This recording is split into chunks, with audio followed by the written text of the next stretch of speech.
திமுக தவிர யாரும் நமக்கு பிரச்சனை இல்லை அப்படின்னு அந்த சட்டத்தை கொண்டு வந்தாங்க நாடாளுமன்றத்தில். டிவியில் பார்த்துருப்பீங்க. கெஞ்சினார், கையெடுத்து கும்பிட்டார். 1 மணி நேரம் டைம் கொடுங்க, நான் மாற்றி கொடுத்துட்றேன். அகிலேஷ் யாதவ், நீங்க ஏன் ஸ்டாலினோட சேர்ந்துட்டு வம்புழுக்கிறீங்க? நேரா லைவ்ல போகுது.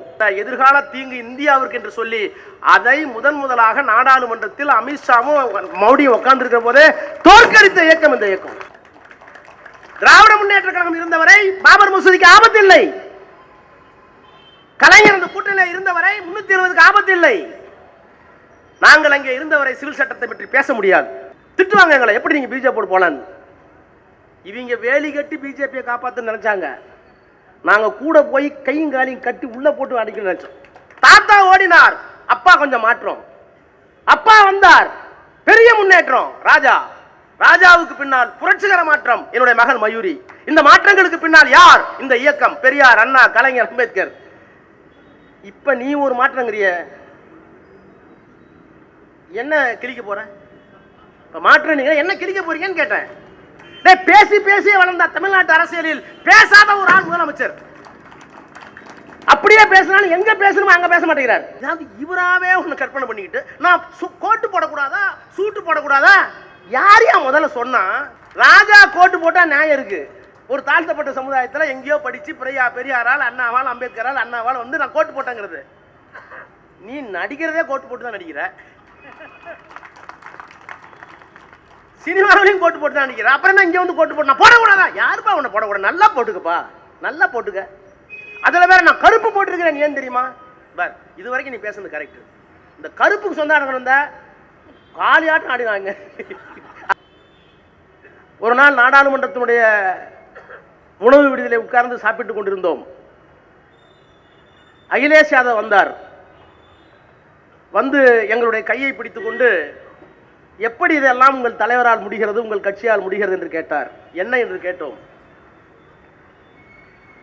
மோடி அவர்கள் நீட் கொண்டு வந்ததற்கு பிறகு ஒரு ஆண்டுக்கு 5500 இடங்கள் இந்தியாவில் முழுக்க இருக்கிற கல்லூரிகளில், தனியார் கல்லூரி சேர்த்து சொல்றேன், அரசு கல்லூரி, தனியார் கல்லூரி, எத்தனை கல்லூரிகள் இந்தியா முழுக்க இருக்கிறதோ அந்த கல்லூரிகளில் 15% இடங்களை நீட் அடிப்படையில் ஒன்றிய அரசுடைய தொகுப்பாக நாங்கள் கொண்டு வந்து போடுவோம். தமிழ்நாட்டில் இருக்கிற எல்லா காலேஜிலும், ஸ்டான்லியா இருந்தாலும், எம்எம்சியா இருந்தாலும், தனியார் கல்லூரிகள் எதாக இருந்தாலும், ஜேபிஆர் இருந்தாலும், எல்லா எஸ்ஆர்எம்ஆ இருந்தாலும் 15% இடத்தை ஒன்றிய அரசாங்கம் நிரப்பும். அப்ப இந்தியாவில் இருக்க மொத்த காலேஜில் ஏறத்தாழ 5800 பேர் படிக்கணும் ஒரு ஆண்டுக்கு. யாரு? இங்க ராஜஸ்தான்காரர் படிப்பார், குஜராத்காரர் படிப்பார், அதே மாதிரி தமிழ்நாட்டுக்காரர் அங்க படிப்பார். தமிழ்நாட்டுக்காரர் குஜராத்துக்கு போவார், இல்லைன்னு சொல்லல. தேச ஒற்றுமைக்காக நாங்கள் வைக்கிறோம், ஒரே மாதிரி கல்வி வேண்டும் என்பதற்காக வைக்கிறோம்னு 15% இடஒதுக்கீட்டை அவர்கள் எடுத்துக்கொண்டார்கள். எடுத்துக்கிட்டோம், தப்பு இல்லை. ஆனால் எங்கே பிரச்சனை வருகிறது என்றால், அந்த 15% இடவிடத்தில் பிற்படுத்தப்பட்டவர்களுக்கு இடம் உண்டா, தாழ்த்தப்பட்டவர்களுக்கு இடம் உண்டா? 5575 சீட்டு, அதுக்கு ரிசர்வேஷன் இல்லை. யாருக்கும் தெரியல. எங்களுக்கு உத்தரப்பிரதேசத்தில் நான் இருக்கிறேன், பீகாரில் தேஜஸ்வி இருக்கிறார், காஷ்மீரில் ஃபரூக் இருக்கிறார், ஆம் ஆத்மி டெல்லியிலே இருக்கிறது. ஆனால் எந்த முதலமைச்சருக்கும் எந்த அரசியல் கட்சி தலைவருக்கும் 15% இடஒதுக்கீடு இல்லையே. பிற்படுத்தப்பட்டவன் இந்த ஊர்ல முதலியார், கவுண்டர், நாயுடு, செட்டியார், வன்னியர், முக்குளத்தோர், அது மாதிரி அங்க இருக்க ஜாதி. இவர்களுக்கெல்லாம் இடமில்லையே என்று நாங்கள் தவித்த நேரத்தில், தெரியாத நேரத்தில், முத்துவேல் கருணாநிதி ஸ்டாலின் என்ற ஒற்றை மனிதன் உச்ச நீதிமன்றத்துடைய கதவுகளை தட்டி சமூக நீதியை நிலைநாட்டி அதிலேயும் எங்களுக்கு இடஒதுக்கீடு வேண்டும் என்று, தமிழ்நாட்டுக்கு அல்ல, தமிழ்நாட்டுக்கு மட்டும் இல்ல, ராஜஸ்தானில், குஜராத்தில், பீகாரில், உத்தரப்பிரதேசத்தில் இருக்கிற பிற்படுத்தப்பட்டவர்களுக்கு இடஒதுக்கீடு வாங்கி தந்த தலைவனும் இயக்கமும் திராவிட முன்னேற்ற கழகம். டீலிமிட்டேஷன். அமித்ஷாவினுடைய, மோடியினுடைய கோர புத்தி என்ன செஞ்சது? தென்னாடு முழுக்க பிஜேபி பரவ முடியல, திராவிடத்தில் காலூன்ற முடியவில்லை. அங்கொன்றும் இங்கொன்றுமாக சில நேரங்கள் ஹைதராபாத் வரைக்கும் போறோம். ஆனால் வடபுலத்திலே மக்கள் தொகை கணக்கெடுப்பில் நம்மளாம் 80ல் 2 குழந்தைகள்னு சொன்னோம். நாம் இருவர், நமக்கு இருவர். நாங்க படிக்கும்போது இப்ப என் பொண்ணு ஸ்கூல் போகும்போது நாம் இருவர், நமக்கு ஏன் மற்றொருவர்? குறைச்சிட்டாங்க. நம்மெல்லாம் கரெக்டா குறைச்சு இப்ப எனக்கு ஒரு பொண்ணு தான். ஆனா எங்க அப்பா அம்மாவுக்கு நான் 8வது பிள்ளை. 8வது பிள்ளையா பிறந்த ஒருத்தனுக்கு ஒரே ஒரு பொம்பளை பிள்ளை, ஆஸ்திக்கு ஆம்பளை, ஏன் பொம்பளை ஆஸ்தி வச்சு கூடாதா? கூட்டிட்டான் அதோட. ஆனா பீகார்ல இன்னும் 8 பிள்ளை 10 பிள்ளை 12 பிள்ளை வடநாட்டில். இவர் என்ன பண்றாரு? மக்கள் தொகை அடிப்படையில் நாடாளுமன்ற தொகுதிகளை நாங்கள் மாற்றுவோம். தமிழ்நாட்டுக்கு 40 இருக்கு, அது 47 ஆகும். ஆனா உத்தரப்பிரதேசத்தில் 80 இருக்கு, 140க்கு போகும். இப்படி ஏறி போனால் எந்த சட்டத்தையும், அது நீட்டாக இருந்தாலும் எந்த சட்டத்தையும் தமிழ்நாடு, கேரளா, ஆந்திரா இல்லாமல் தானாகவே அவர் சட்டமேற்றக்கூடிய வலிமையை பெற்று விடுவார்கள் என்பதற்காக அதை கொண்டு வந்தார்கள். யாருக்கும் புரியல. அகிலேஷ் யாதவ் என்ன சொன்னார்? எங்களுக்கு நல்லது தானங்க, 80 140, எங்களுக்கு என்ன பிரச்சனை? அதனால தமிழ்நாட்டுக்கு தான் பாதிப்பு, நாங்கள் ஏன் சத்தம் போடணும்? ஆனால் தலைவர் கடிதம் எழுதினார், நாங்கள் பேசினோம். ஐயா, உங்களுக்கு நான் 80 140 ஆகிறது என்று சந்தோஷப்படாதீங்க. அவருடைய நோக்கம் ஒவ்வொரு மாநிலமாக மாநில கட்சிகளை ஒழித்துக் கொண்டே வருவது, எண்ணிக்கையை கூட்டுவது. கூட்டணி சேருமா, அந்த கட்சி காலி. அதிமுக சேர்ந்தியா, அது காலி. ஆப்பு இருந்ததா, அது காலி.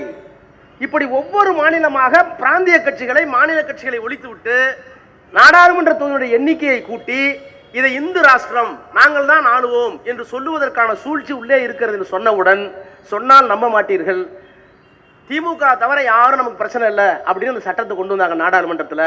டிவியில் பார்த்துருப்பீங்க. கெஞ்சினார், கையெடுத்து கும்பிட்டார். 1 மணி நேரம் டைம் கொடுங்க, நான் மாற்றி கொடுத்துட்றேன். அகிலேஷ் யாதவ், நீங்க ஏன் ஸ்டாலினோட சேர்ந்துட்டு வம்புழுக்கிறீங்க? நேரா லைவ்ல போகுது. அப்படிப்பட்ட அகிலேஷ் யாதவை, வடபுலத்துக்காரர்களை, இந்த தீங்கு உங்களுக்கும் எங்களுக்கு மட்டுமல்ல, எதிர்கால தீங்கு இந்தியாவிற்கு என்று சொல்லி அதை முதலாக நாடாளுமன்றத்தில் அமித்ஷாவும் மோடியும் உட்கார்ந்து இருக்கிற போதே தோற்கடித்த இயக்கம் இந்த இயக்கம். இவ்வளவு பெரிய வலிமை உள்ள ஒரு இயக்கம். நான் இன்னும் சொல்லட்டுமா? நான் தான் அடிக்கடி சொல்லுவேன், இந்தியாவினுடைய அரசியல் சட்டம் என்ன சொல்லுதுன்னா, சுருக்கமா சொல்லணும்னா, we the people of India having solemnly resolved to constitute India into a sovereign, secular, socialistic republic, democratic republic. இந்தியாவை நாங்கள் எப்படி வடிவமைத்திருக்கிறோம்? இது ஒரு இறையாண்மை உள்ள நாடு, இறையாண்மை உள்ள குடியரசு நாடு, இது ஒரு ஜனநாயக நாடு, இது ஒரு மதச்சார்பற்ற நாடு, இது ஒரு சமதர்ம நாடு. இந்த நாடு தான் அரசியல் சட்டத்தினுடைய அடிப்படை. அரசியல் சட்டத்தை எத்தனை முறை வேண்டுமானால் திரித்துக் கொள்ளலாம், உச்சநீதிமன்றம் சொல்லிடுச்சு. ஆனா அரசியல் சட்டத்தினுடைய அடிப்படை பண்புகள், basic structure of the constitution, இந்த 4ஐயும் இந்த 5ஐயும் மாற்றவே முடியாது. நான் பெருமையோடு சொல்கிறேன், இந்த 5க்கு ஆபத்து வந்த போதெல்லாம் அரசியல் சட்டத்தில் சொல்லப்பட்டிருக்கிற இறையாண்மை, அரசியல் சட்டத்தில் சொல்லப்பட்டிருக்கின்ற ஜனநாயகம், அரசியல் சட்டத்தில் சொல்லப்பட்டிருக்கிற மதச்சார்பின்மை, அரசியல் சட்டத்தில் சொல்லப்பட்டிருக்கிற சமதர்மம், சாவரின், டெமோக்ராட்டிக், செக்யூலர், சோசியலிஸ்டிக், இந்த 4ம் தான் அரசியல் சட்டத்தின் அடிப்படை பண்பு. இந்த பண்புக்கு ஊறு நேர்பட்ட ஏற்படலாம், இந்த 4 பண்புகளுக்கும் ஆபத்து இருந்த போதெல்லாம் அந்த 4 பண்புகளையும் அரசியல் சட்டத்தையும் காப்பாற்றிய இயக்கம் தேசிய இயக்கம் அல்ல, வேறு எந்த மாநில கட்சியும் அல்ல, திமுக திமுக திமுக. அதுதான் இறையாண்மைக்கு ஆபத்து வந்தது. இப்ப கூட நாடாளுமன்றத்தை சொன்ன பார்த்திருப்பீங்க, நீ வைரலா போச்சுனாங்க. பாகிஸ்தான் படையெடுத்து வந்தது, எங்களுக்கு என்ன கவலை? திராவிட நாடு கேட்டோம், ஒரு காலத்துல தனித்தமிழ் நாடு கேட்டோம், எங்கேயோ பாகிஸ்தான் படையெடுக்கிறான், எங்களுக்கு என்ன ஆபத்து? பாதிப்பு காஷ்மீருக்கு இருக்கும், பக்கத்தில் இருக்கும் உத்தரப்பிரதேசம், தமிழ்நாட்டில் வந்து கொண்டு போடுறாங்க. இங்கதான் முஸ்லீம் எல்லாம் பாதுகாப்பா இருக்காங்களே பெரியாரால, காய் தமிழத்தால.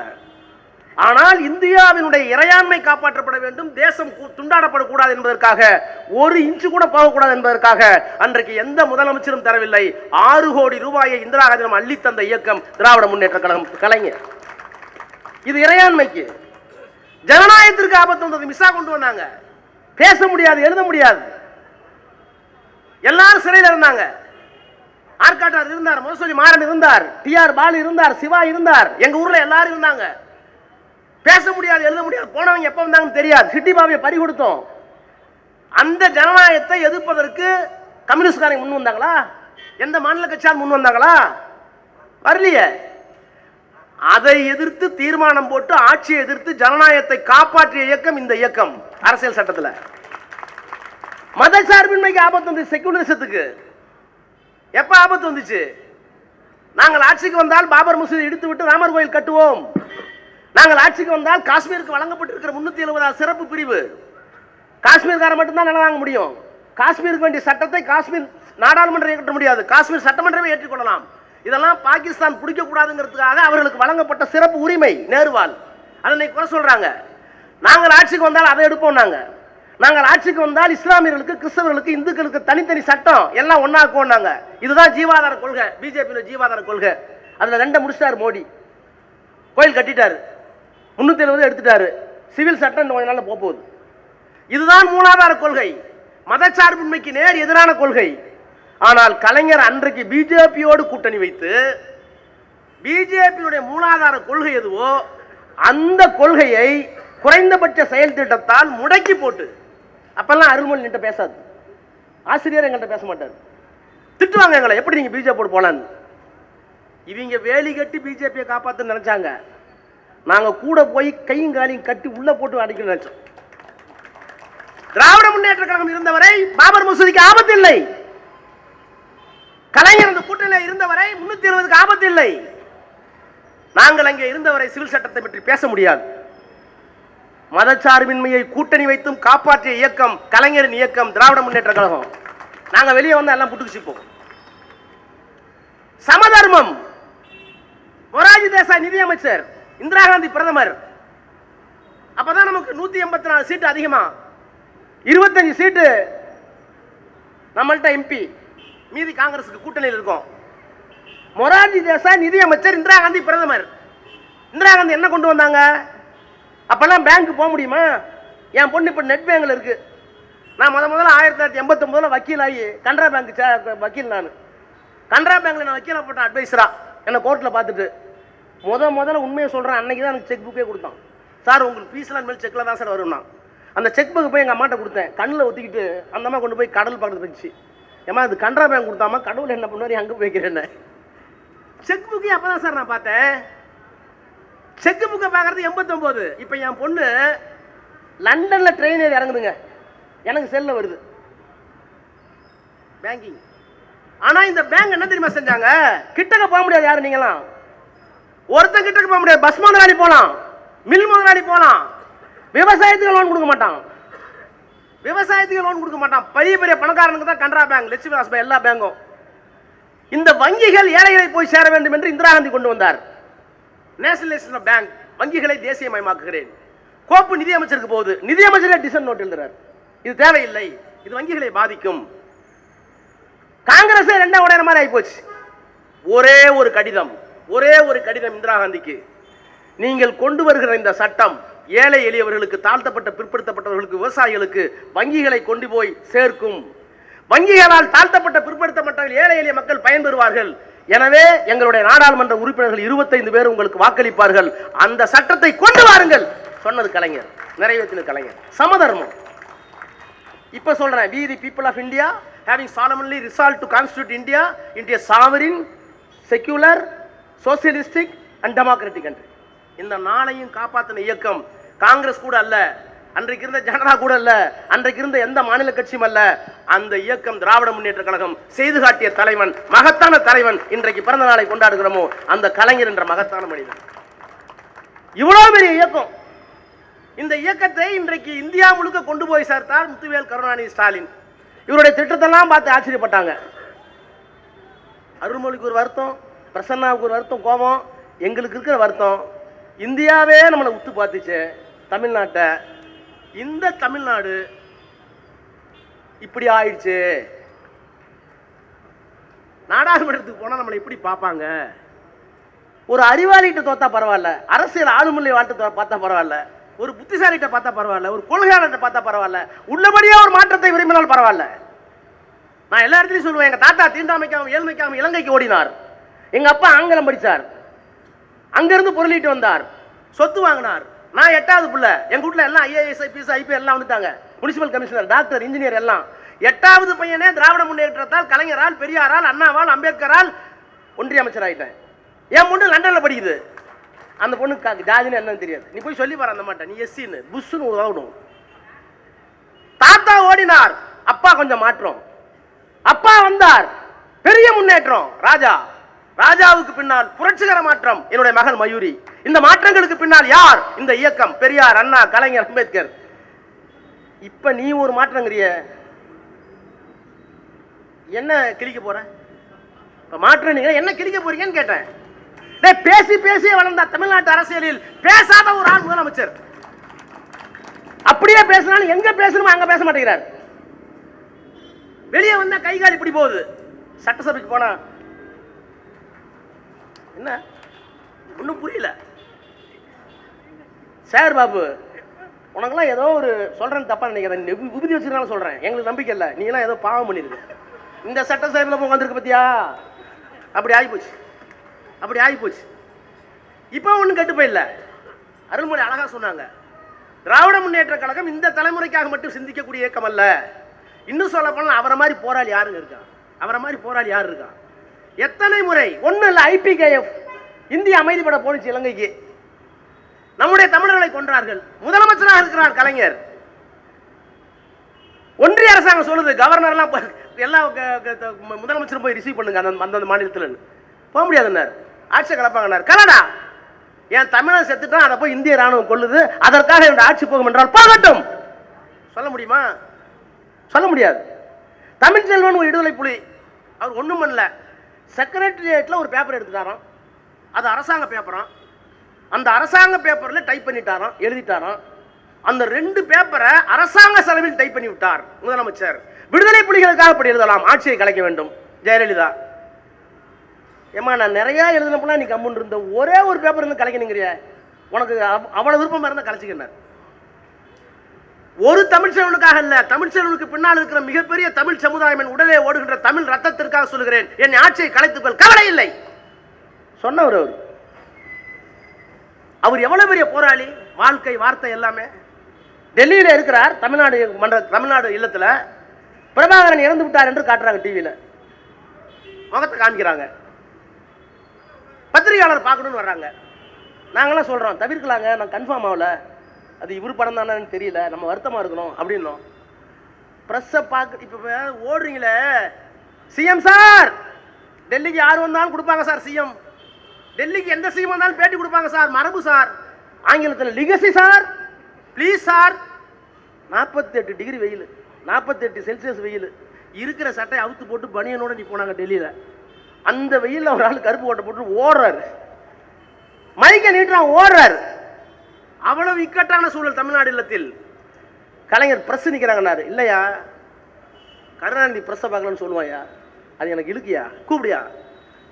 ஒரு பொய்யை இவங்களா கட்டமைச்சு அந்த பொய்க்கு ஒரு பதில் சொல்லுவாங்களா? ஒன்றும் இல்லை. ஏன் நான் கோட்டு போடக்கூடாதா, சூட்டு போடக்கூடாதா? உன்னை யாரு போட வேணான்னு சொன்னா?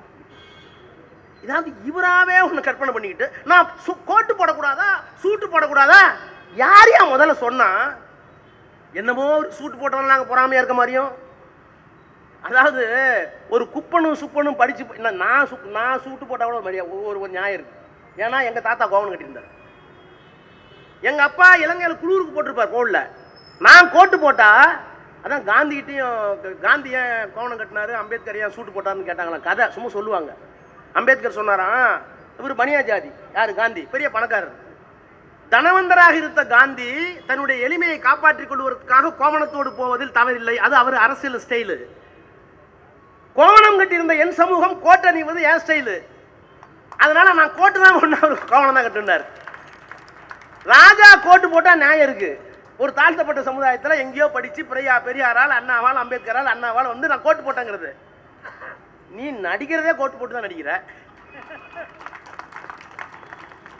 சினிமாவிலையும் கோட்டு போட்டு தான் நடிக்கிற, அப்புறம் என்ன இங்கே வந்து கோட்டு போட்டு நான் போடக்கூடாதா? யாருப்பா உன்னை போடக்கூடாது? நல்லா போட்டுக்கப்பா, நல்லா போட்டுக்க. அதில் வேற நான் கருப்பு போட்டிருக்கிறேன், ஏன் தெரியுமா? பார், இது வரைக்கும் நீ பேசுறது கரெக்ட். இந்த கருப்புக்கு சொந்தம் வந்த காலியாட்டம் ஆடினாங்க. அருள்மொழி விளையாடுறியா? யார் பெரிய அவன் தெரியுமா? இதெல்லாம் கொள்கை தலைவர்கள். என்ன கொள்கை தலைவர்கள்? முட்டி போட்டு ஒரு இடத்துல நடக்கிறது. அதான் சொன்னேன், மதத்தை தாண்டியவன் நாங்கள். மதமா? நெத்திக்கு ஒரு மதம், கையில் ஒரு மதம், சொல்லிக்கிற பேருக்கு ஒரு மதம்.